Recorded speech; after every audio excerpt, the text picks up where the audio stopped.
భర్త తనకు అక్రమ సంబంధాలు అంటగట్టి పిల్లల్ని తన దగ్గరకు రాకుండా చేస్తున్నాడని కలత చెందింది ఆ ఇల్లాలు.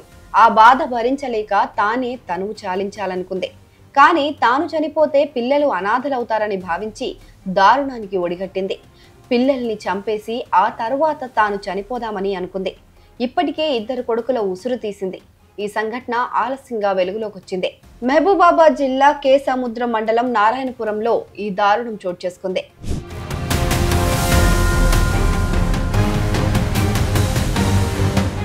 మహబూబాబాద్ సిఐ సర్వయ్య వెల్లడించిన వివరాల ప్రకారం నారాయణపురం గ్రామానికి చెందిన పంతుల ఉపేందర్, శిరీష ప్రేమ వివాహం చేసుకున్నారు. వీరికి మనీష్ కుమార్, మోక్షిత్, నిహాల్ ముగ్గురు సంతానం.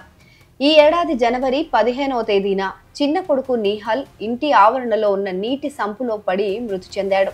నిహాల్ వయసు 18 నెలలు. ప్రమాదవశాత్తు సంపులో పడి చనిపోయాడని కుటుంబ సభ్యులు భావించారు. జూలై 31న 6 ఏళ్ల పెద్ద కొడుకు మనీష్ కుమార్ పైన అర్ధరాత్రి నిద్రిస్తున్న సమయంలో ఎవరో గుర్తు తెలియని వ్యక్తి కత్తితో దాడి చేశారు. మెడపైన తీవ్ర గాయం కావడంతో గమనించిన కుటుంబ సభ్యులు చికిత్స చేయించి ప్రాణాలు కాపాడుకున్నారు. మళ్లీ ఈ బుధవారం రాత్రి మనీష్ కుమార్ అనుమానాస్పదంగా మృతి చెందడం కలకలం రేపింది.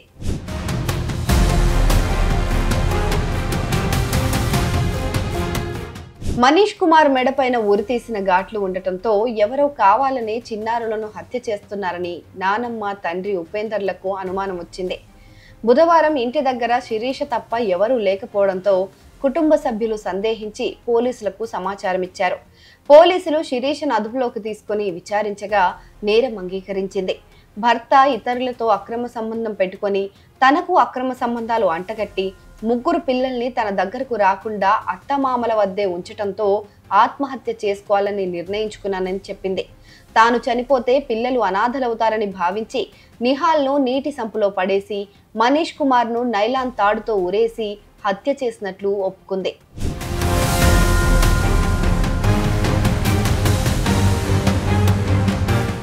సముద్రం మండలం నారాయణపురం గ్రామానికి చెందిన పందుల శిరీష 25 ఇయర్స్. ఈమె 6 సంవత్సరాల క్రితం ఉపేందర్ అన్న వ్యక్తిని లవ్ మ్యారేజ్ చేసుకున్నది. దీనిలో భాగంగానే వీళ్ళ దంపతులకు 3 కుమారులు జన్మించారు. 3 కుమారులు జన్మించిన తర్వాత వీళ్ళ భర్త ఒక వ్యాన్ క్యాబ్ డ్రైవర్గా పనిచేస్తాడు. తర్వాత 3 పిల్లలు జన్మించిన తర్వాత తనను పట్టించుకోవడం లేదని, తర్వాత బాగా తాగుడుకు బానిసాయి తనను నువ్వు వాడి దగ్గర పడినావు, వీళ్ళ దగ్గర అనే అక్రమ సంబంధం అంటగడుతున్నాడు, సూటిమోటి మాటలతో తిడుతున్నాడు అని, అదేవిధంగా తనకు పుట్టినటువంటి ఆ 3 పిల్లలను తన దగ్గరికి రాకుండా వాళ్ళ అత్తమామ దగ్గరికి వెళ్తున్నారని, వాళ్ళకే దగ్గర వేస్తున్నారు.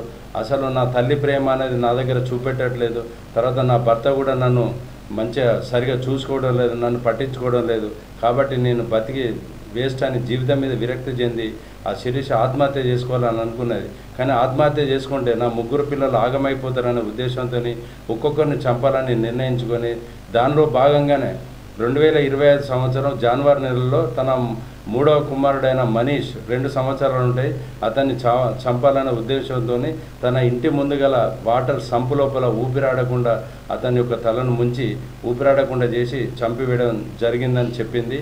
అదేవిధంగా మళ్ళీ మన ఈ నెల సెప్టెంబర్ 24వ తారీఖు నాడు తన మొదటి కుమారుడైన మనీష్ను కూడా చంపాలనే ఉద్దేశంతో మన నైలాన్ తాడు, అంటే మన నిక్కర్లకు ఉపయోగించేటువంటి నైలాన్ తాడు ఉంటుంది, నైలాన్ తాడుతో 24వ తారీఖు నాడు సెప్టెంబర్ సాయంత్రం సుమారు 4 గంటల ప్రాంతం లోపల నైలాన్ తాడుతో ఊపిరి ఆడకుండా చేసి తన మొదటి కుమారుడైన మనీష్ కుమార్ను కూడా చంపివేసినానని చెప్పి మాకు విచారణలో చెప్పింది.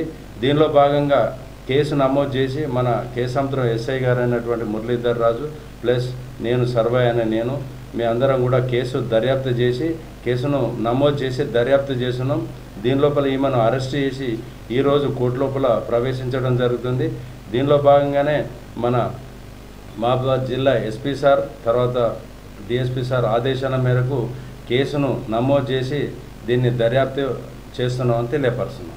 మెయిన్ వాళ్ళ భర్త యొక్క ప్రేమకు నిరాధారణకు లోనైనాని, తర్వాత తనకు పుట్టినటువంటి పిల్లలందరూ వాళ్ళు 3 కూడా తన అత్తమామలకు దగ్గర అవుతున్నారని, తన ఆలన పాలన చూసుకోవడం లేదని శిరీష అనే ఆమె నిర్ణయించుకొని ముందు ఈమె ఆత్మహత్య చేసుకోవాలని నిర్ణయించుకున్నది. కానీ తన పుట్టినటువంటి పిల్లలు అనాథలు అవుతారన్న ఉద్దేశంతో వాళ్ళని చంపిన తర్వాత ఈమె ఆత్మహత్య చేసుకోవాలని నిర్ణయించుకుంది. ఒక 2 నెలల క్రితం చంపాలన్న ఉద్దేశంతో అప్పుడు కూడా అది బ్లేడ్తో ప్రయత్నం చేసింది. అప్పుడు కూడా కేసు నమోదు చేసి దర్యాప్తు చేస్తున్నాం. ఈరోజు ఆమెను మొత్తం వివరాలన్నీ మనకు చెప్పడం జరిగింది. దానిలో భాగంగానే ఆమెను అరెస్ట్ చేసి ఈరోజు కోర్టులో ప్రవేశపెడుతున్నాం.